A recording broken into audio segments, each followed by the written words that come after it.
வருங்கால அரசு அதிகாரிகள் அனைவரையும் கனோகான் சேனல் அன்புடன் வரவேற்கிறது. இந்த வீடியோவில் முக்கிய மராத்திய குடும்பங்களை எப்படி ஈஸியாக ஷார்ட்கட்டில் ஞாபகம் வச்சுக்கலான்னு பார்க்கலாம். இந்த டாப்பிக்லேருந்து ரிப்பீட்டடாக கொஷின் கேட்டுகிட்டே வராங்க. அதனால் வீடியோவை ஸ்கிப் பண்ணாமல் பாருங்கள். அப்போ தான் உங்களுக்கு எல்லாத்துக்கான ஷார்ட்கட்டு ஞாபகம் வரும்.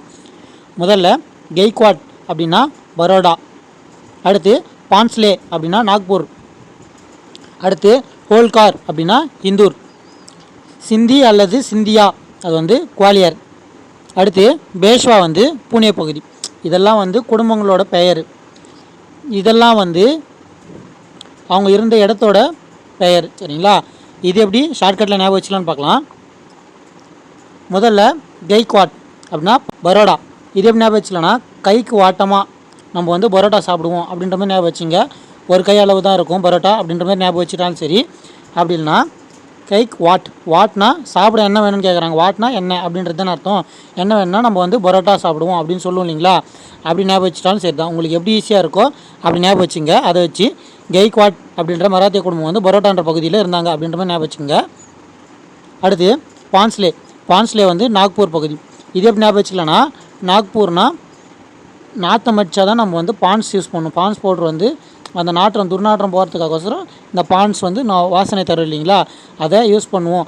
பவுட்ரு ஃபுல்லாக அடிப்போன்றதை ஞாபகம் வச்சுக்கிட்டு பான்ஸ்லேனா நாக்பூர் அப்படின்றத ஞாபகம் வச்சுட்டாலும் சரி. அப்படின்னா நாற்று அடித்தா, அதாவது உடம்பு ஃபுல்லாக நாற்று அடித்தா உடம்பு ஃபுல்லாக அதாவது ஃபுல்லாக பான்ஸ் அடிப்போம் அப்படின்றத ஞாபகம் வச்சுட்டாலும் சரி. உங்களுக்கு எப்படி ஈஸியாக இருக்கோ அப்படி ஞாபகம் வச்சுங்க. அதை வச்சு பான்ஸ்லேனா நாக்பூர் அப்படின்றத ஞாபகம் வச்சுக்கலாம். அடுத்து ஹோல்கார்னா இந்தூர். இது எப்படி ஞாபகம் வச்சுக்கலாம்னா ஹோல்கார் இந்தூர், இந்த ரைமிங்லேயே வரும். கார் ஊர் அந்த ரைமிங்லேயே வரும். அதை வச்சு இது ஞாபகம் வச்சுட்டாலும் சரி. அப்படி இல்லைன்னா ஹோல் அப்படின்னு இருக்குங்களா, இங்கே தூர், அதாவது ஹோல்னா ஹோல்ஸு, அதாவது தூர்வாரி போட்டோன்னா ஹோல்ஸ் க்ரியேட் ஆகும். அதாவது தூர்வாரத்துனா என்னது, பள்ளம் தோன்றது தான் தூர்வாறுதல் சொல்லுவாங்க. தூர்வாரனே இருந்தோன்னா அந்த இடம் ஹோல்ஸ் ஆகிடும் அப்படின்ற மாதிரி ஞாபகம் வச்சுக்கிட்டு ஹோல்கார்னா இந்தூர் அப்படின்றத ஞாபகம் வச்சுக்கலாம். அடுத்து சிந்தி அல்லது சிந்தியா அது குவாலியர் பகுதி. இது எப்படி ஞாபகம் வச்சுக்கலாம்னா சிந்தி அல்லது சிந்தியானா சிந்தாமல் அப்படின்றத ஞாபகம் வச்சுங்க.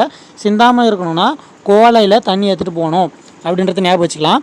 அதை வச்சு சிந்தாமல் தண்ணி எடுத்துன்னு போகணுன்றத வச்சு சிந்தி அல்லது சிந்தியான்றத ஞாபகம் வச்சுக்கலாம்.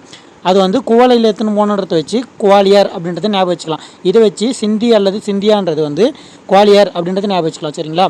அடுத்து பேஷ்வானா புனே. இது எப்படி ஞாபகம் வச்சுக்கலாம்னா பேஷின்னு இருக்கு இல்லைங்களா, இங்கே பூனே அப்படின்னு இருக்கு இல்லைங்களா, இதில் பூ மட்டும் எடுத்துங்க. பூ பேஷ், அதாவது ஒரு பேரே வருது இல்லைங்களா, பூபேஷ் அப்படின்றது வருது இல்லைங்களா, அதை வச்சு பேஷ்வான்றது புனேன்ற பகுதியில் இருந்தாங்க அப்படின்றத ஞாபகம் வச்சுக்கலாம். சரிங்களா? இதுதான் முக்கிய மராத்திய குடும்பங்களை ஷார்ட்கட்டில் ஞாபகம் வச்சுக்கிறதுக்கான வீடியோ. இந்த வீடியோ உங்களுக்கு பிடிச்சிருந்தா வீடியோ லைக் பண்ணிக்கோங்க, உங்கள் ஃப்ரெண்ட்ஸுக்கு ஷேர் பண்ணி விடுங்க. மறக்காமல் நம்ம சேனலில் சப்போர்ட் பண்ணுங்கள்.